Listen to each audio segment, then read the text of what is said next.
in a college, there was a professor who doesn't believe in God. You would like to state that there is no God often.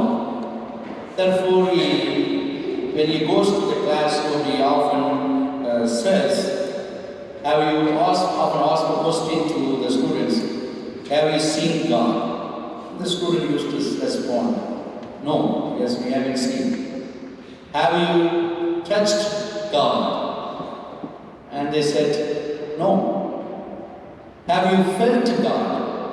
And the response is, no. Therefore, the professor will end, therefore, there is no God. So we haven't seen him, we haven't touched him, we have felt him, therefore, there is no God. So that he said, don't believe in God. And he used to do that. And one day, when he did that, and there was a student, maybe a Catholic, and he was a little irritated by the way the professor is acting, he raised his hand and said, I would like to say something. And he said, you are most welcome, come in front, and whatever you want to say, you are most welcome to say. And then he came in front of the student and asked the same questions, but in different words. Have you seen our professor mind? He asked. And they all responded, no, we haven't seen. Have you felt our professor mind? They all said, no. And again he asked, have you touched our professor mind? Everybody said, no. Therefore, our professor doesn't have a mind. He said. So sometimes we need to be very careful what we ask. And today, we are called to think whether we have mind or not. Perhaps we need to use our mind a little bit today. Because we always see Jesus is very kind, very loving. And perhaps we come to Jesus because the peace that we derive from Jesus is amazing. And nobody could give the peace that Jesus gives to us. That's why we come to Jesus. But today Jesus says, do you think that I have come to this earth to give you peace? And he says, no, but rather division. Jesus says, I have not come to give you peace. It's something unlike Jesus Christ. You don't hear such words from Jesus Christ, who is very docile, very kind, very fragile. That's what we look at Jesus. But today his words are very strong. And what he wants to communicate by saying that I have not come to give you peace, but rather division.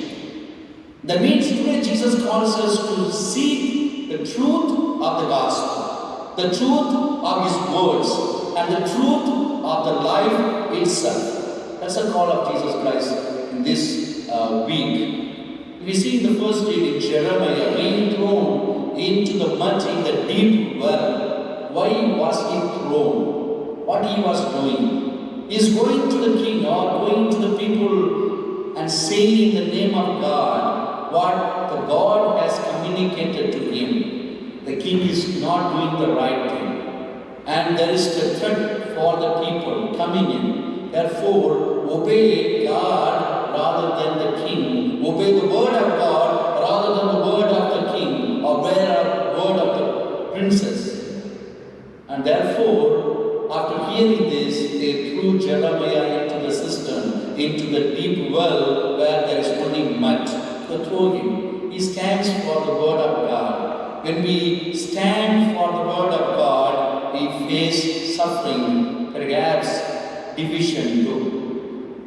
When we stand for the truth of life, truth of the gospel, as a Catholic, the church holds the idea that from the conception until we are buried, our life is the gift of God. And we are not owner of our lives. And we cannot take anyone's life. We all know that. Therefore, the church tells us, let us stand for pro-life. But what happens in the society? So as Catholic, we are dividing the people, maybe the society, standing for the truth. And that's what Jesus wants. There's so many examples we can give, and Jesus divides the society and says, love your enemy. It is unlike Romans.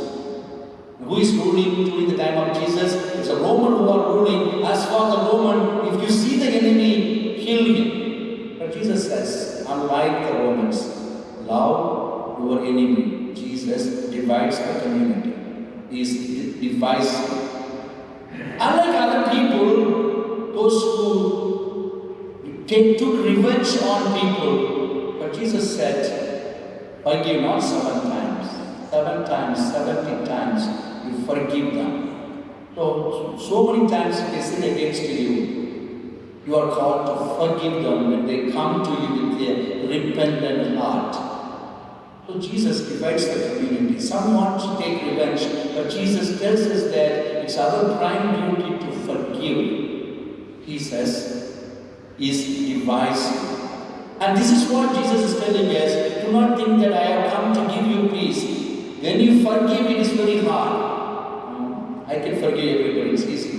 You don't have done anything against me. But somebody has done something against me. My own brother, my own sister, my own dad, my own friend, my own relative. Something terrible has done to me. To forgive, it's very hard. That's why the uniqueness of the gospel, the truth of the gospel is, it is persuasive and it is divisive. It gives us a unique way of life.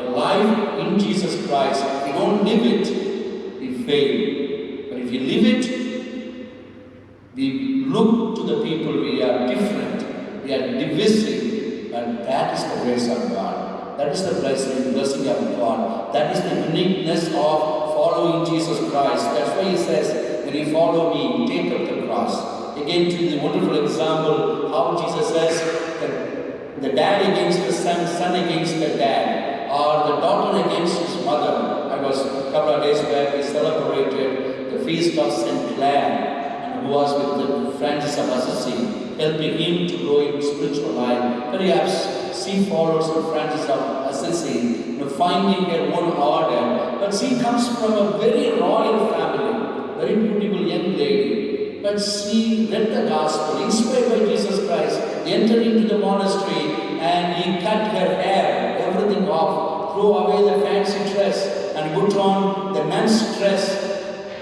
But what happened? The whole family came after her, after the monastery. They want to burn the monastery and do away with those nuns who consecrated their daughter, Clare, to the life of religious life. And they would like to burn it, but she stood against her own family. And this is what Jesus is telling. If my words are in your heart, it will burn like anything, like a fire, and then that will lead you to divide the community, not for something bad, but for the truth of life, the truth of the gospel. There you stand in the name of God like a Jeremiah. You may have suffering thrown away in the world, but still you stand in the name of God. And that's what Jesus says. Sometimes we need to be divisive so that we stand for the truth of the gospel. How are we in our personal life? Let us stand for Christ. Then let us stand for life from the conception until burial. That's why we stand with the Lord always.